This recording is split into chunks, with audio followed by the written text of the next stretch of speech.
Casey Wizkid here with something new from ZEROTECH, the Dobby pocket drone. That's right, we're looking at something small, something that fits inside of your pocket, only 199 grams, that's 7 ounces. It's a quadcopter drone that's easy to pilot. It can snap photos and video clips using the app that it comes with for your iPhone or your Android device. And as you can see here in the box, straightforward, it's got the manuals and of course the required cabling so that you can charge it or transfer your videos and files from it to your device. So let's go ahead and take a look at the box first before we take a look at the drone itself. I mean, I do like that it comes in this nice white pearl white design. It's pretty good, the construction, I gotta admit. It feels of high quality. In the box it comes with the USB cable, the C cable, so you can plug it in directly, the adapter, the battery, and you can just charge that battery directly into the wall, as you can see there if you wanted. And the device itself has a power button on top, and on the bottom you can see again the battery with an indicator, by the way. So that battery that comes out, should you want to know the indicator right there, it tells you the status. And there's the plug again, so you can transfer your files. And well, what technology does this use? Well, let's take a quick peek here. It's using the GPS GLONASS dual mode satellite tracking. That's for outdoors. Okay, there's your selfie camera, the 13 megapixel camera there, and it takes video 1080p, and that you can adjust 75 degrees, okay, up to 75 degrees to point down at you. And for indoors, should you decide to use this indoors, it has the optical flow and ultrasonic wave tracking, okay. 16 gigs, by the way, of memory on there, so it'll save stuff, and has a nice LED indicator and a speaker at the back so you can hear and see what the heck is going on should it need to tell you something. And the manual describes all that information, of course, on the indicator, when it's charging, when it needs to be calibrated, and so forth. The propellers obviously come out, they swing out as you would expect from something that's pocket size. You don't want that sticking out. So very nice. Has a quad core Snapdragon processor in there, as you can see. Very nice. Hassle-free flying? Well, that's up to you whether you get used to the app or not. I did, and yes, it was hassle-free. I did like the orbit feature, the tracking, right? The facial tracking and recognition, so it can follow you, for example, for short distances. Here are all the features, by the way. I mentioned a few already with the dimensions, the weight. The battery lasts about 10 minutes of flight time, roughly, depending on what you're trying to do, and it will charge in roughly about 45 minutes, okay, in case you're wondering about that. First things first, once you turn it on, you have to connect to it, to your phone or iPod or Android device using Wi-Fi, okay, and after you do that, then you can access the app and control it, okay. Yes, it does use GPS, obviously, it has to, in order to know where it's taking off and landing back in its spot. But keep in mind that in order to control it, you do have to connect to it via Wi-Fi. Okay, so it has its own built-in Wi-Fi on it.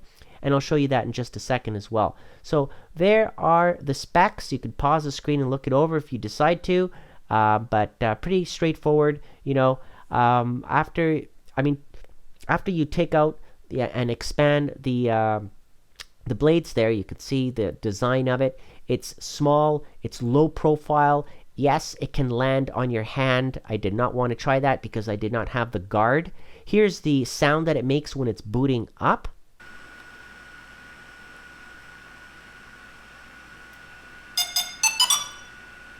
And of course, once it's done booting up and the Wi-Fi is enabled, you connect to it using your iPhone or Android device, like I said a second ago, okay? So again, once you've done that, then it's a matter of doing some tests. So the app itself called do.fun, that's the app.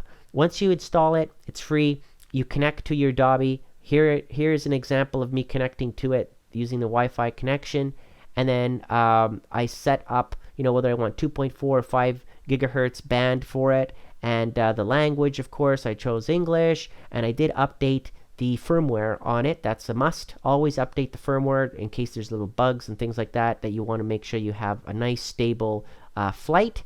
And once you get those little things out of the way, then you select the camera or a direction, how you want to do it, and enable, of course, the digital imaging, the stabilization feature of it, so that way you get smooth video. Okay, I did have to calibrate it. Okay, so I did go through the instructions on how to calibrate it, and once that's done, it's done.